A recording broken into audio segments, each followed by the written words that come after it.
Assalamualaikum warahmatullahi wabarakatuh.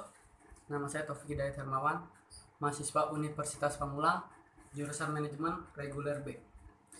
Saya di sini akan menjelaskan apa itu EIRR. IRR adalah singkatan dari Internal Rate of Return yang menjadi salah satu acuan perhitungan efisien dari sebuah investasi. Secara sederhana, perhitungan IRR dapat menjadi dasar apakah sebuah investasi layak dilakukan atau tidak. Sebuah investasi yang dianggap layak jalan harus memenuhi kriteria nilai IRR lebih tinggi. Dikutip dari Wikipedia, minimum acceptable return of return adalah laju pengembalian minimum dari sebuah investasi yang berani dilakukan seorang investor. Tidak hanya itu, sebuah kegiatan investasi juga bisa dilanjutkan apabila laju pengembaliannya lebih besar daripada laju pengembalian apabila melakukan investasi di tempat lain, termasuk bunga, deposito bank, reksadana, atau bentuk investasi lainnya. Selanjutnya adalah bagaimana melakukan perhitungan IRR.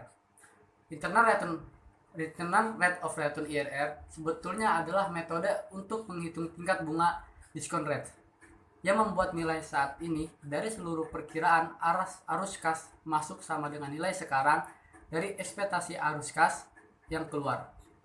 Prinsipnya, IRR adalah rangkaian perhitungan yang membuat nilai NPV Net Present Value menjadi 0. Dari angka yang didapat, IRR yang lebih besar dari cost of capital, maka menggambarkan bahwa investasi yang dilakukan akan menghasilkan return lebih besar dari yang dirancang sebelumnya. Artinya, perusahaan disarankan menerima atau menjalankan proyek investasi tersebut. Sebaiknya IRR yang lebih kecil ketimbang cost of capital memberi gambaran bahwa investasi yang dilakukan akan menghasilkan return lebih kecil dari yang ditargetkan, sehingga perusahaan lebih baik menolak proyek tersebut. Sedangkan untuk IRR yang nilainya sama dengan cost of capital menjadi perhitungan bahwa investasi yang dilakukan diperkirakan menghasilkan return sebesar yang ditargetkan.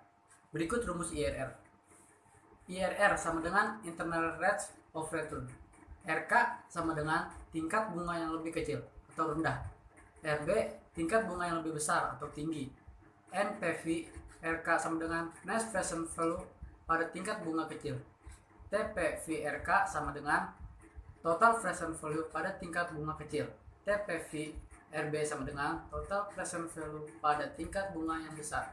Ingat, IRR adalah tingkat discount rate yang menghasilkan NPV sama dengan 0. Kesimpulannya, bila perhitungan IRR lebih besar ketimbang discount factor, maka dapat dibilang bahwa investasi yang akan dilakukan dinilai layak. Namun, jika nilai IRR sama dengan discount factor, maka investasi yang akan dilakukan dinilai baik modal, sementara bila IRR lebih kecil dan discount faktur, maka investasi yang ditanamkan dinilai tidak layak. Sekarang kita masuk kerugian dan kelebihan IRR. Dikutip dari Dikto.id, metode penghitungan IRR ternyata memiliki kekurangan dan kelebihannya. Keunggulannya antara lain, 1.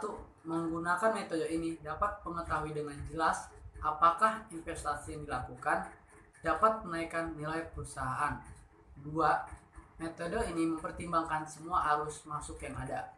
3. Metode ini mempertimbangkan konsep time value of money. 4. Metode ini mempertimbangkan risiko dari arus masuk pada masa depan untuk membayar modal investasi. Sedangkan kelemahannya adalah 1. Metode ini membutuhkan nilai cost of capital dalam perhitungannya. Metode ini tidak dapat memberikan keputusan yang tepat ketika harus membandingkan mutually exclusive project.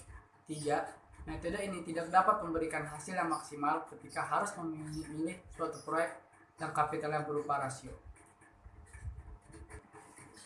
Berbicara mengenai investasi, risiko yang dihadapi tentu bervariasi. Umumnya, risiko tersebut menjadi semakin tinggi seiring peluang keuntungan yang semakin tinggi pula.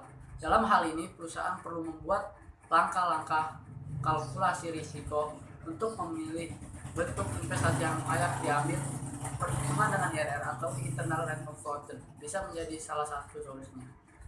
Cukup sekian dari saya. Jika ada kata-kata yang salah, saya mohon maaf yang sebesar-besarnya. Wabillahi taufiq wal hidayah. Assalamualaikum warahmatullahi wabarakatuh.